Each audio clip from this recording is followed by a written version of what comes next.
Acompañan en una emisión más de su programa, Arte, Cultura y Evangelización, donde llevamos hasta sus hogares una muestra de riqueza histórico-artística cultural de nuestra arquidiócesis de Durango, 4 veces centenaria.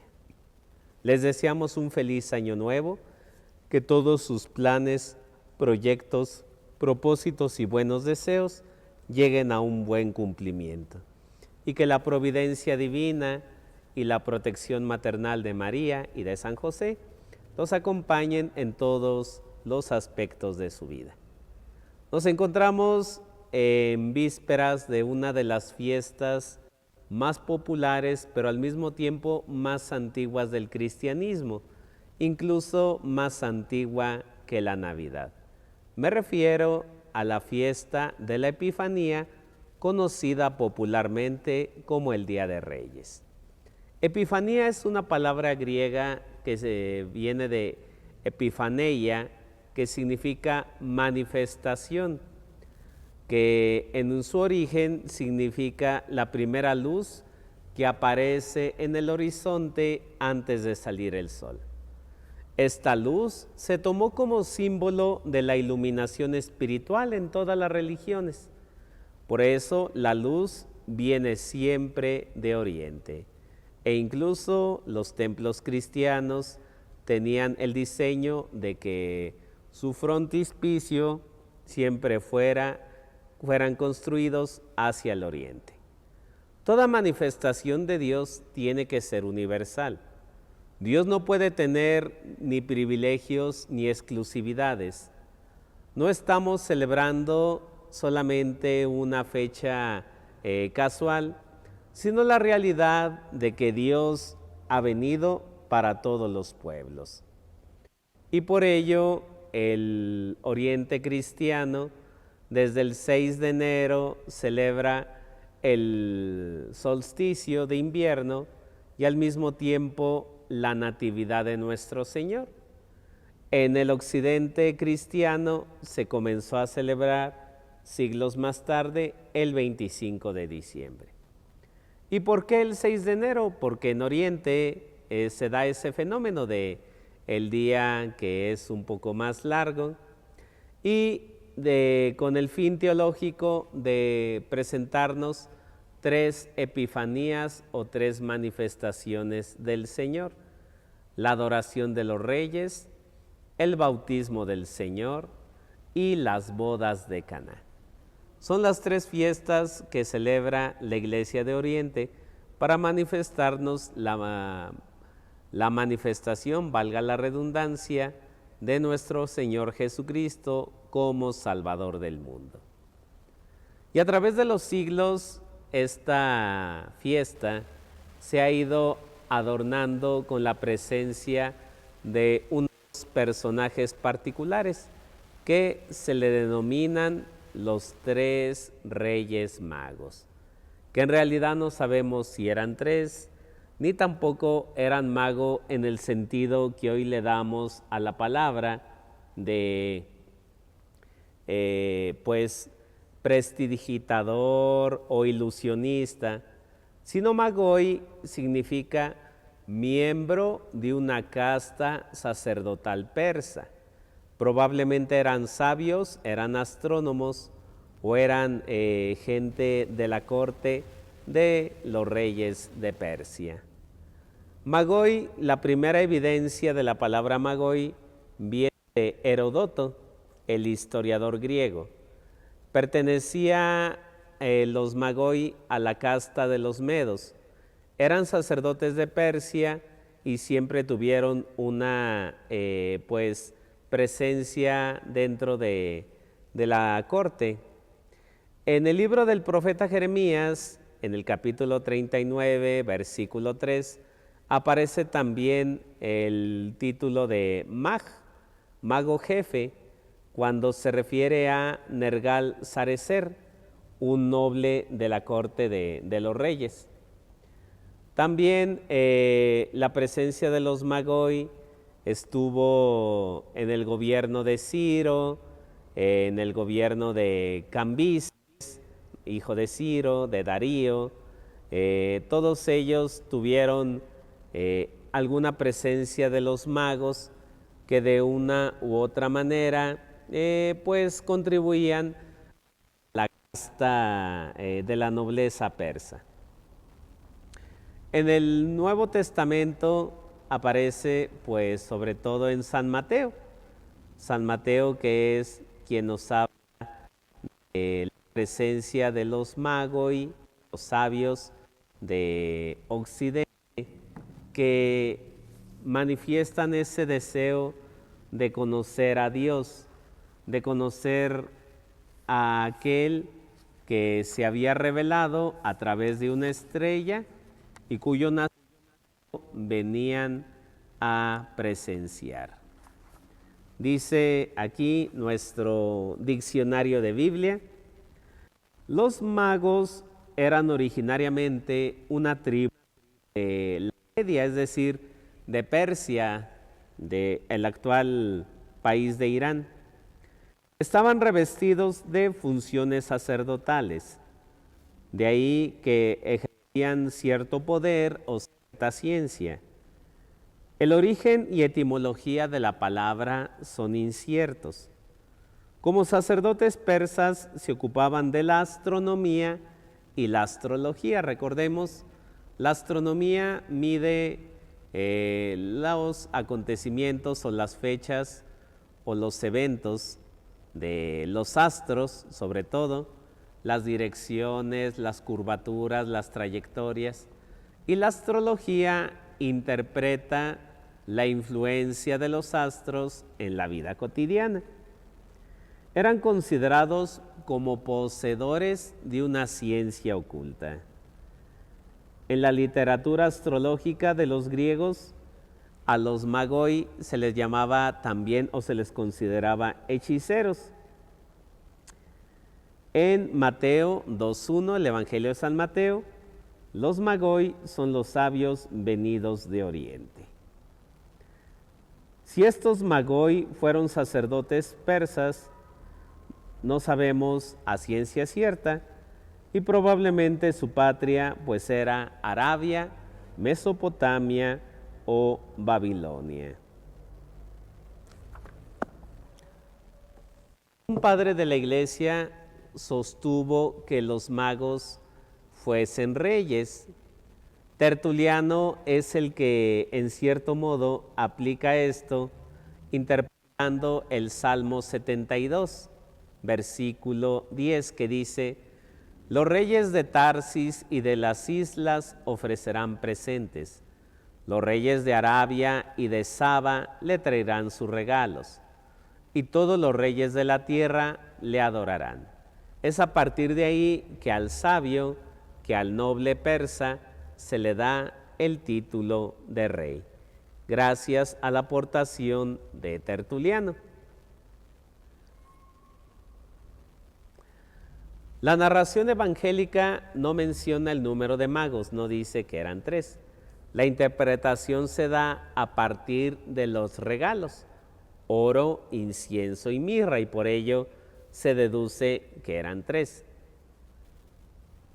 Entre los testimonios más antiguos, sobre todo en el arte cristiano, pues hay una pintura en el cementerio de San Pedro y de San Marcelino, otra en el Museo de Letrán, donde aparecen 3, otra en el cementerio de Flavia Domitila y un jarrón del Museo Kircher también habla de los Reyes Magos. Ya el martirologio romano pues hace una mención especial sobre los reyes en el sentido de hablar precisamente de sus nombres. En el mosaico de la Catedral de Ravenna, ahí aparece una inscripción donde aparecen los nombres por primera vez en el siglo IV: Gaspar, Melchor y Baltasar. Gaspar es un nombre de origen persa y proviene de Kansbar, que significa administrador del tesoro. Baltasar, de origen asirio, es una variante del nombre Belsasar y significa Dios protege al rey. Mientras que el nombre de Melchor aún se desconoce qué es lo que significa. Otras tradiciones les dan a los santos reyes otros nombres. La tradición siríaca los llama Cacpá, Badadilma y Badadacarida. La tradición griega los llama Apelicón, Amerin y Damascón. La tradición hebrea los llama Magalat, Galgalat y Seraquín. Y los etíopes los llaman Ator, Sater y Paratorá. Son los nombres que han pasado a la historia como tradición de que esos sabios que venían a buscar al Redentor tenían un nombre y tenían al mismo tiempo también una misión. ¿Cómo se da el tiempo y las circunstancias de su visita? La visita de los magos tuvo lugar después de la presentación del niño. Los magos habían partido poco antes de que el ángel avisara a José que tomara al niño y a su madre y partiera a Egipto. Una vez que Herodes estuvo furioso porque no logró convertir a los magos en sus espías, realiza la matanza de Belén. Se piensa que los magos ubica su existencia alrededor del año 4 de Cristo, fecha probable en la cual poco tiempo Herodes muere en Jericó. Herodes había descifrado a los magos el tiempo en que apareció la estrella, considerando esto como el tiempo del nacimiento del niño, y mató a los varones de 2 años o menos en Belén y en sus alrededores.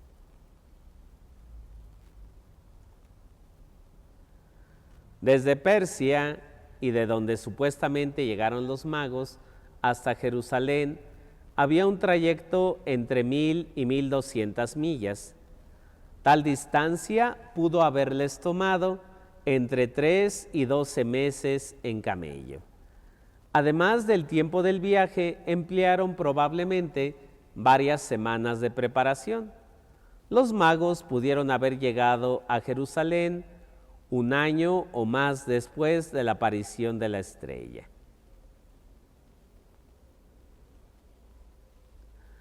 Y desde el siglo IV, las iglesias orientales celebraban el 6 de enero como la fiesta del nacimiento de Cristo, mientras nosotros en Occidente celebramos la Natividad del Señor el 25 de diciembre, el solsticio de invierno. En Oriente se celebra la Natividad el 6 de enero. La adoración de los magos y el bautismo de Cristo, mientras que en Occidente son fiestas separadas. En Oriente se juntan ambas celebraciones, Natividad, adoración, bautismo, el mismo día, 6 de enero. En cuanto a la estrella siempre ha habido diversas teorías. Por un lado, algunos comentan que era un cometa, pero no hay registro de ningún cometa.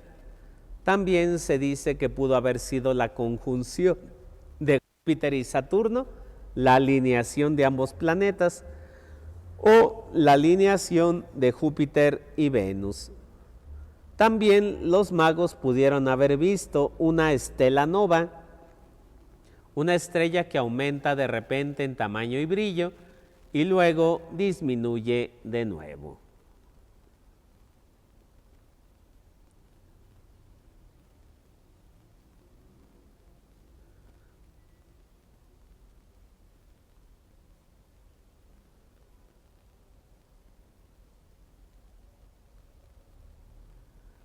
Y así tenemos que los nombres Melchor, Gaspar y Baltasar aparecen por primera vez en el mosaico del siglo VI en la Basílica de San Apolinar, en Ravenna. Según un manuscrito del siglo XIII, se creía que los magos podían proteger contra la epilepsia y bastaba con rezar una breve oración al oído de un enfermo, pronunciando el nombre de los tres reyes para curarlo. En algunos lugares de Europa, el día 6 de enero se inscriben sus iniciales G, B, M. Es decir, se escribe la G de Gaspar, la B de Baltasar, la M de Melchor, con el fin de salvaguardar a las personas y a los animales contra el ataque de demonios y de brujas. En 1164, el emperador alemán Federico Barbarroja había viajado un año antes a Jerusalén, a Tierra Santa, con motivo de las cruzadas, y regaló a la ciudad de Colonia las reliquias de los Reyes Magos, mismas que fueron trasladadas desde Tierra Santa a Milán y de ahí a Colonia. Miles de peregrinos empezaron a llegar a Colonia para ver el rico tesoro de los legendarios Reyes Magos. Y así, en 1248, inició la construcción de una catedral que estaría a la altura de tal tesoro, la de Colonia. Hoy dicha catedral es uno de los monumentos góticos más impresionantes, cuya construcción duró alrededor de 600 años. Y así, en la catedral hay un relicario diseñado con oro macizo, decorado con personajes bíblicos y que contiene los restos y reliquias de Melchor, Gaspar y Baltasar. Este relicario tiene forma de basílica y tiene proporciones gigantescas de 2 metros, 20 centímetros, recubierto de oro y platas macizo, esmalte y joya de inmenso valor. Nicolás Verdún y otros maestros terminaron la catedral más o menos en un periodo de 600 años. Dentro del relicario reposan los cráneos de Melchor, Gaspar y Baltasar, en 3 cajas forradas de terciopelo y brocado. Cada hueso está envuelto en la seda más fina y se considera que es el sarcófago más grande del mundo.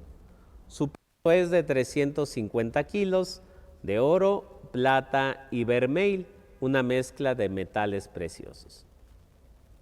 Por estas reliquias, Colonia se ha convertido, junto con Roma y Compostela, en uno de los centros de peregrinación más grandes del mundo. Y de igual manera, aquí en México, pues gracias a la evangelización franciscana, pues la presencia de los reyes ha quedado sobre todo en la gastronomía. La gastronomía, sobre todo en la rosca, que simboliza, pues, de una u otra manera, el deseo de buscar o encontrar al niño. El círculo, recordemos que es símbolo de la divinidad, sin principio ni fin. Posteriormente, pues los dulces simbolizan los tesoros, oro, incienso, mirra. El niño, pues, simboliza a Jesús y se le busca precisamente en el afán de Herodes, que lo quería matar, pero el cristiano ahora lo busca para alimentarse de él, para con él saciar esa hambre de su alma y de su espíritu. Finalmente, la Epifanía, hermanos, hermanas, es una fiesta que nos invita a descubrir que el reino de Dios no se limita solamente a un lugar o a un templo, sino que abre su amor a todos los hombres. Lo que celebramos el día de la Epifanía es la apertura de Dios por toda la humanidad. Ahí donde el hombre está, Dios se hace presente a través de una luz que abarca el universo. No podemos entender la apertura a los gentiles como una propuesta para que se convirtieran a nuestra religión, sino la fiesta de la Epifanía fue diseñada y propuesta para descubrir y potenciar lo que hay de cristiano en cada hombre, aunque no conozca a Jesús. Y así pues, hermanos, hermanas, queridos televidentes que nos acompañan, los Reyes Magos son símbolo de esos hombres y mujeres sabios que a lo largo de la historia han buscado la verdad, han buscado aquello que sacie su sed intelectual, su sed espiritual, aquello que sacie las necesidades del alma. Y por tanto va más allá de solamente 3 sabios bonachones que nos dan regalos. Es el deseo de que todo hombre, de que toda mujer, de que todo ser humano abra su corazón a Dios y descubra la verdad que llene su inteligencia, su corazón y su voluntad. Les deseamos que tengan unas felices fiestas de Epifanía, les deseamos que tengan unas felices fiestas de Reyes, que el Señor que sació a estos viajeros, a estos nobles en su viaje para descubrir la voluntad de Dios, sacie también nuestros corazones y nos conceda aquello que nos haga falta. Agradecemos a nuestra colaboradora Gaby Juárez por el apoyo en la producción y transmisión de este programa y los esperamos el próximo jueves en punto de las 5 de la tarde en su programa Arte, Cultura y Evangelización. Hasta la próxima.